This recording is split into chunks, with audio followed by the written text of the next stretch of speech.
Welcome to another exciting episode of the $1 Million Peddlers. I'm Papergoy. I'm Mr. Magazine. And today's topic comes courtesy of a subscriber. And if you have I like these. If you have things that you want us to talk about, just email us. We're easy enough to get a hold of. A video on knowing your limitations or having awareness as to where you are in the journey. So this subscriber found an ad on Facebook Marketplace. A lady that was about an hour away selling gaylords of books for $50. Mostly hardcover, mostly adult, not your kind of adult, but adult type. But there's some teen fiction as well. Okay. She said they're all very good to like new. And he was going to get his shoes to head down there, and then a couple of things clicked in. He didn't have a way to transport a gaylord full of books. He didn't have anywhere to put a gaylord full of books. And he, given his day job, wasn't able to sort and list a gaylord of books anywhere near as quickly as... That is a problem.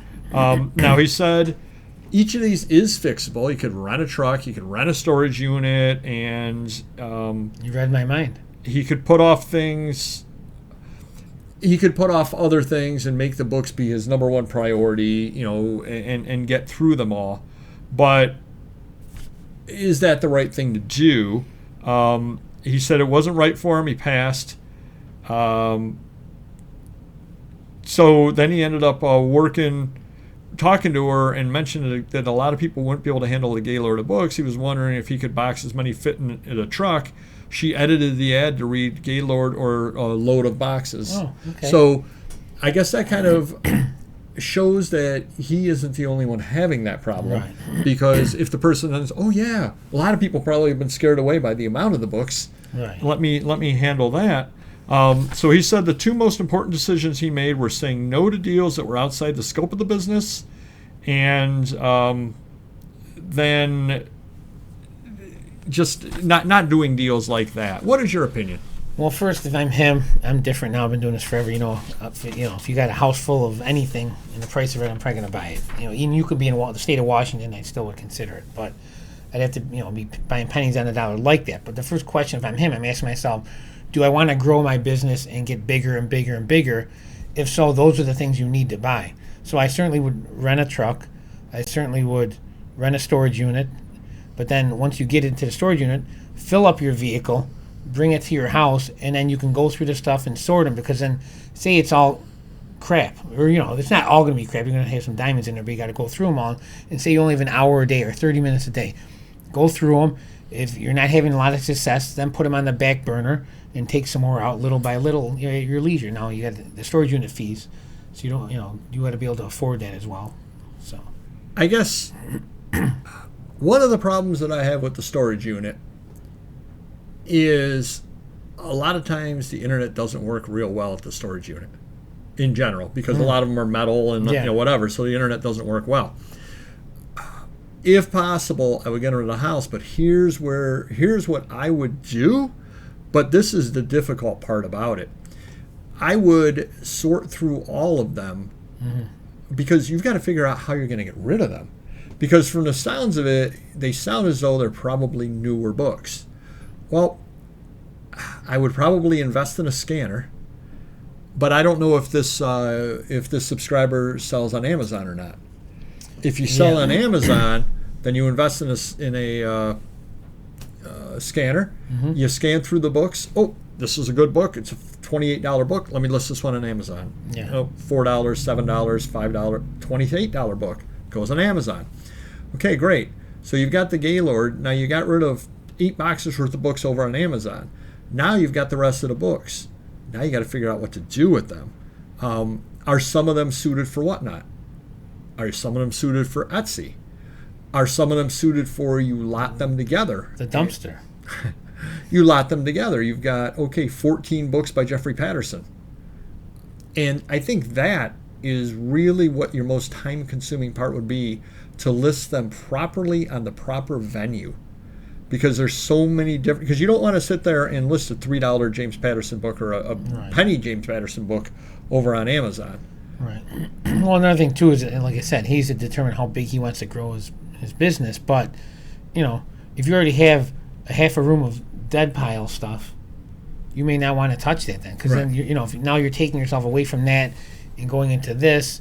This is going to cost you time and money, or dedicate the weekends to it or something like that. So, but whatever works for you, he's got to decide that.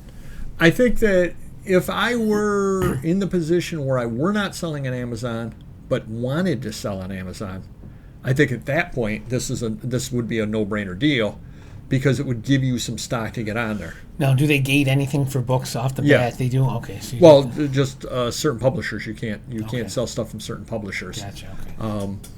And the other thing too is you have to have at least some kind of knowledge of what you think is going to be good, because again, you don't want to scan every Jeffrey Patterson book. You don't want to scan every so-and-so book. Mm-hmm. Those I don't even scan ever to begin with. Now, I could be missing a really, really good book. I don't know. Yeah. But I simply would take those and put on eBay, 17 Jeffrey Patterson books, $24 or something like that plus shipping, and give somebody a heck of a deal that wants to read them on that. Sure. But the downside of that is storage in the meantime, even if you don't do the storage unit, because books do not fly off the shelf. Right. So all of a sudden now you've got thousands and thousands of books that are selling slowly. Yes, it is a potential game changer for the business, but there's certain sacrifices being made with space as well. Yeah, and again, he's going to need room in his house somewhere to list all this stuff. So, I don't know how big is a Gaylord. It's pretty big. Yeah. So even if he lists a third of it or a quarter of it, you need a small room probably to store your listed inventory. So you got to be prepared for that too. Right. So did you do the right thing from what you're saying in the situation you're in? Yes. You are correct. There's always is a way to solve the problem, or 95%. Anyway, there are times when you can't solve the problem. I get a call from some huge comic book dealer, and he tells me, Mile High calls me and says, "Son, you everything I got, $10 million. Well, I do appreciate that. Do appreciate the offer. I'm going to have to pass on that. I do not have access to $10 million. And we're not going to be able to figure out a way for me to get you that $10 million in a reasonable amount of time." Probably sounds like a deal, too, $10 million. It probably would be a heck of a deal. Great deal, yeah. Probably would be a heck of a deal. So there are times where you absolutely do need to know your limitations on that. Somebody calls me up and says, "I got this warehouse full of old steel mill machines from the 1940s. It's a great deal."